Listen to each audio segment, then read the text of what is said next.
주님을 아는 것이 우리 힘입니다. 한 주간도 평안하셨습니까?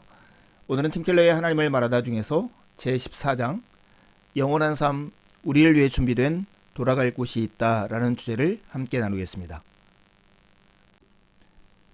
이 책은 총 2부로 되어 있는데요. 1부에서는 이 시대가 하나님을 믿지 못하는 이유들, 하나님을 오해하는 7가지 질문에 답하였고요. 2부에서는 우리가 하나님을 믿는 확실한 근거들, 즉 하나님의 존재를 부인할 수 없는 진실과 마주서게 합니다.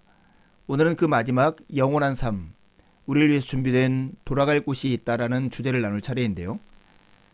기독교 신앙은 인간은 어디서 왔으며 무엇이 잘못되었고 어떻게 바로잡을 수 있는가, 즉 우리가 보고 경험한 바를 풀이하는 면에서 탁월한 능력을 가지고 있습니다. 이제 기독교 신앙의 전체적인 스토리라인을 살필 시간입니다. 성경은 보통 창조와 타락, 구원, 회복이라는 4장으로 그 거대한 드라마를 압축해 보여줍니다. 이 거대한 드라마를 이해하기 위해서는 먼저 삼위일체 하나님의 존재 방식에 대한 이해가 필요합니다. 삼위 하나님은 본질적으로 관계적이신 분입니다. 세상의 모든 종교들 가운데 유독 기독교만 하나님을 삼위라고 가르칩니다. 삼위일체란 한 분 하나님이 성부, 성자, 성령 세 위격으로 영원히 살아계신다는 교리입니다. 하나님은 본질적으로 관계적이라는 뜻입니다. 요한복음을 보면 예수님이 성령을 일컬어 나를 영광되게 하실 것이라고 하십니다. 성자는 아버지를 영화롭게 하고 성부는 다시 아들을 영화롭게 한다고 말합니다. 이런 관계가 영원토록 지속되는 관계, 그게 삼위 하나님 사이의 관계입니다.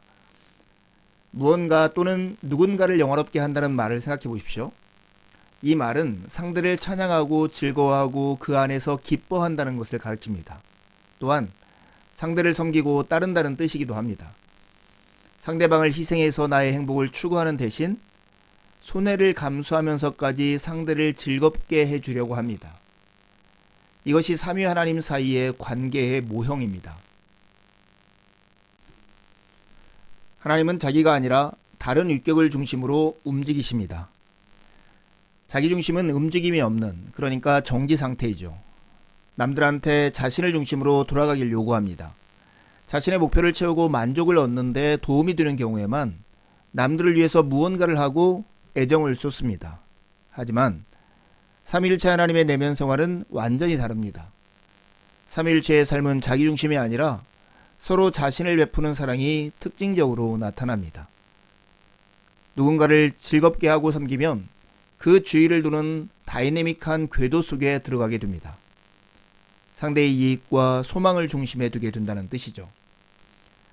이는 춤을 빚어냅니다. 특히 셋이 있으면 하나하나가 나머지 둘을 중심으로 움직이게 됩니다. 하나님의 세 위격은 제각기 다른 위격에 초점을 맞춥니다.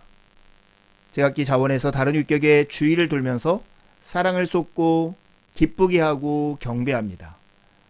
삼위일체의 세 위격은 나머지 두 위격을 사랑하고 흠모하며 따르고 즐거워합니다.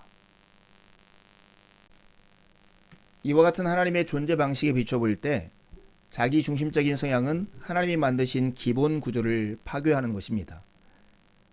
하나님이 삼위일체라면 공동체 안에서 사랑을 주고받는 관계들은 존재의 중심에 용수음치는 위대한 원천이 됩니다. 궁극적인 실제는 서로를 알고 사랑하는 인격들의 공동체입니다. 우주와 하나님, 역사 그리고 삶이 하나같이 이런 방식으로 존재합니다. 그러기에 돈과 권력, 성공을 인간관계보다 더 사랑하면 맨몸으로 실존의 거대한 바위에 부딪히는 꼴이 될 수밖에 없습니다. 관계에 깊이 헌신하다 선택의 여지를 잃어버리고 개인적인 한계에 부딪히는 경험을 기꺼이 받아들이지 않는다면 자신의 본성과 만물의 본질을 가늠할 도리가 없는 것입니다. C.S. 루이스가 이렇게 말했습니다. 천국을 제외하고 나면 관계에서 오는 고통과 고난에서 자유로울 곳은 지옥뿐이다. 그렇습니다. 삼위일체 하나님은 거룩한 춤을 추는 것 같은 방식으로 존재하십니다. 이 하나님의 일하시는 거대한 드라마를 4개 단어로 요약할 수 있습니다. 창조, 타락, 구속, 그 다음에 완성 회복입니다. 그 한 가지씩을 살펴볼 차례입니다. 먼저 창조입니다. 하나님이 무엇 때문에 창조를 계획하셨을까요? 그렇게 지으신 가장 큰 이유는 그분의 어떤 부족함을 메우려는 것이 아닙니다. 선함과 사랑이 가득한 삼위일체 하나님의 완벽한 내적 소통을 확장하기 위해서 창조하신 것입니다. 하나님의 기쁨과 행복 그리고 그 완전함 가운데 누리는 즐거움은 피조물에게 거룩한 행복과 희열을 전달하는 소통을 통해서 바깥으로 표현됩니다. 하나님의 영광이 폭발하는 현장, 그게 바로 우주입니다. 완전한 의로움과 아름다움, 사랑이 하나님으로부터 쏟아져 나와서 피조물들을 하나님의 기쁨과 즐거움 속으로 갈수록 더 깊이 끌어들이는 것입니다. 창조의 궁극적인 마무리는 하나님과 충실한 피조물이 사랑으로 하나가 되는 연합입니다. 그렇다면 우리는 어떻게 그분이 누리는 즐거움에 참여할 수 있을까요? 하나님은 인간으로 하여금 서로 사랑하고 영원롭게 하는 우주적이고 무한한 환희를 얻도록 지은 게 아니라 서로 나누도록 창조하셨습니다. 우리는 함께 춤을 추도록 만들어진 것입니다. 하나님을 삶의 중심으로 삼고 자신의 이익을 위해서가 아니라 오로지 주님의 됨됨이 때문에 그 아름다움과 영광을 위해서 섬긴다면 춤 속에 들어가 그분이 누리는 즐거움과 사랑에 참여하게 될 것입니다. 삼위일체 안의 삶은 처음부터 끝까지 사랑의 기록입니다. 창조의 춤입니다. 우리는 우주를 이렇게 이해할 수 있습니다. 마치 항성의 주위를 도는 행성처럼, 조류와 사계절처럼, 분자 속에 들어있는 원자들처럼, 화음을 이루는 성조처럼, 지상의 생명체들처럼, 품 안에 아기를 구워보는 어머니처럼 서로를 구속하지만 동시에 독립적인 에너지들을 통해 하나가 된 존재의 춤으로 이해할 수 있는 것입니다. 그러나 인간은 그 춤을 잃고 말았습니다. 거대한 이야기 두 번째가 바로 타락입니다. 타락은 불순종이 낳은 결과입니다. 성경의 이야기는 창조의 춤으로 시작하지만 창세기 3장에 이르면 타락의 기록이 등장합니다. 인간은 순종하지 않았습니다. 움직임을 멈추고 스스로 중심이 되어버렸습니다. 창세기 3장에 따르면 하나님과의 관계가 흐트러지자 다른 관계들도 하나같이 무너져 버렸습니다. 인간은 춤을 잃었습니다. 다들 멈춰서서 세상 만사가 자기 중심으로 돌아가게 하려 애쓰는 세상에서는 서로 자신을 내주는 행복한 관계가 성립될 수가 없습니다. 인간이 스스로 정한 목표와 관심에 부합되는 경우에만 하나님의 가르침을 따른다면 그분을 끌어다 자기 주의를 돌게 하려 안간힘을 쓰는 셈입니다. 하나님은 목적이 아니라 거기에 도달하는 수단이 되고 마는 것입니다. 그런데 하나님은 말씀하십니다. 그저 나를 사랑함으로 다만 나를 위해서 나무 열매를 먹지 말라는 명령에 순종할 수는 없더냐? 하지만 하나님은 춤을 잃은 우리를 거기에 버려두지 않으셨습니다. 바로 예수 그리스도를 우리를 위해서 보내신 것입니다. 첫 번째 아담이 에덴 동산에서 시험을 받았을 때 나무에 관한 하나님의 명령에 순종하면 죽지 않고 살 수 있음을 알고 있었지만 그렇게 하지 않는 불순종을 저질렀지만 마지막 아담으로 오신 예수 그리스도는 겟세마네 동산에서 시험을 받으셨을 때 십자가에서 아버지의 뜻에 순종하면 으스러져 죽음을 맞게 되리라는 것을 누구보다 잘 알았음에도 불구하고 그 길을 가는 순종의 행위를 하셨습니다.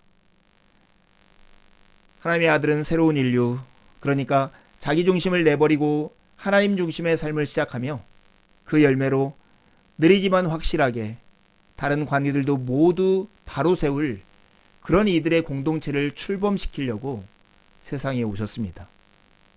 성부와 성령 하나님과 더불어 영원 전부터 해오셨던 일을 그대로 인간에게 적용하기 시작하신 것입니다. 지금도 마찬가지입니다. 스스로에게는 아무 유익이 없음에도 불구하고 주님은 우리를 중심에 두고 끝까지 사랑하십니다. 예수님은 지금도 함께 춤을 추자고 우리를 초대하십니다. 예수님이 하신 일이 정말 아름답다고 생각하십니까? 마음에 감동이 있다면 자기중심과 두려움에서 벗어나 그분과 신뢰 관계를 구축하는 첫걸음을 내디딘 셈입니다. 인류를 위해서 목숨을 버리시면서 예수님은 말하자면 함께 춤을 추자고 우리를 초대하신 것입니다. 주님이 우리에게 자신을 내주셨던 것과 마찬가지로 삶의 모든 면에서 그분을 중심에 두기 시작하라고 한 사람 한 사람을 부르시는 것입니다. 그 부름에 응하면 관계들이 빠짐없이 치유되기 시작합니다. 죄란 무엇을 하든 하나님이 아니라 스스로의 정체성을 그 중심에 놓는 마음가짐을 가리킵니다. 그러나 예수님이 찾아오셔서 자신을 내주는 한없는 사랑으로 우리를 감싸는 것을 알아차리는 순간 온전히 새로운 토대 위에 삶을 구축하라는 초대장을 받은 셈입니다. 그렇다면 인간사는 어떻게 마무리될까요? 하나님의 거대한 이야기 네 번째가 바로 회복입니다. 성경의 마지막 책을 보면 다른 종교들의 예측과 완전히 상반되는 모습을 볼 수 있습니다. 세상이 녹아내리거나 영혼이 물리적인 세계를 빠져나와 하늘나라로 들어가는 장면 따위는 어디에도 없습니다. 도리어 하늘나라가 이 세상으로 내려와 하나가 되고 그 속에 들었던 온갖 깨어지고 불완전한 부분들을 깨끗이 씻어냅니다. 새 하늘과 새 땅이 열리는 것입니다. 이사야 선지자는 이를 인간과 자연이 다시 완벽하게 조화를 이루고 인종 간의 모든 적대감과 전쟁의 소멸과 함께 상처와 질병, 죽음이 사라지는 새로운 에덴 동산이라고 표현했습니다. 더 이상 가난한 이들이나 종살이하는 이들, 범죄자들, 마음이 상해 슬피 우는 이가 없을 것이라고 예언합니다. 예수님이 오신 목적, 우리의 구원의 최종 목표는 무엇일까요? 크리스찬 저술가 비노트 라마찬트는 이렇게 말합니다. 성경의 구원은 이 세상에서 벗어나는 게 아니라 이 세상을 탈바꿈하는 것에 있다. 예수님의 십자가와 부활이 제시하듯 세상의 영원한 구원을 약속하는 종교는 어디에도 없다. 기독교 신앙이 단순히 개인적으로 죄를 용서받고 하늘나라에 들어가는 수준에 그치지 않음을 또렷이 알 것입니다. 이는 하나님이 세상을 구원하는 중요한 도구이긴 하지만 최종 목표나 목적이 될 수는 없습니다. 예수님이 오신 목적은 이 땅에서 벗어나는 것이 아니라 세상을 바로 세우며 창조세계를 갱신하고 회복하는 데 있습니다. 개인적인 용서와 평화를 이룰 뿐만 아니라 세상의 정의와 샬롬을 실현하는 데 있습니다.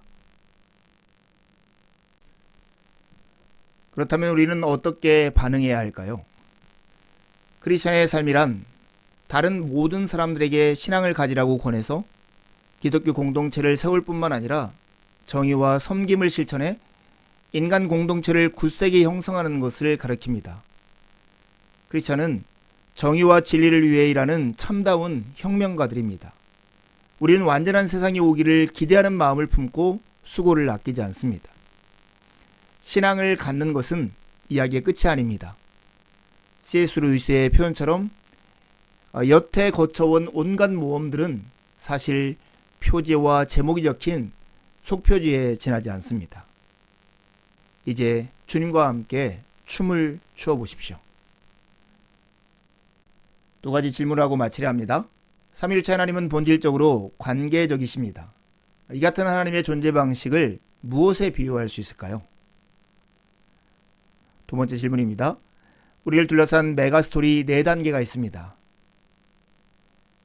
이 4단계에 의하면 인간사의 마지막은 어떻게 마무리될까요? 한 주도 주님의 은혜를 의지해 살고 복된 주일에 함께 만나 기쁨으로 우리 하나님을 예배하시죠. 감사합니다.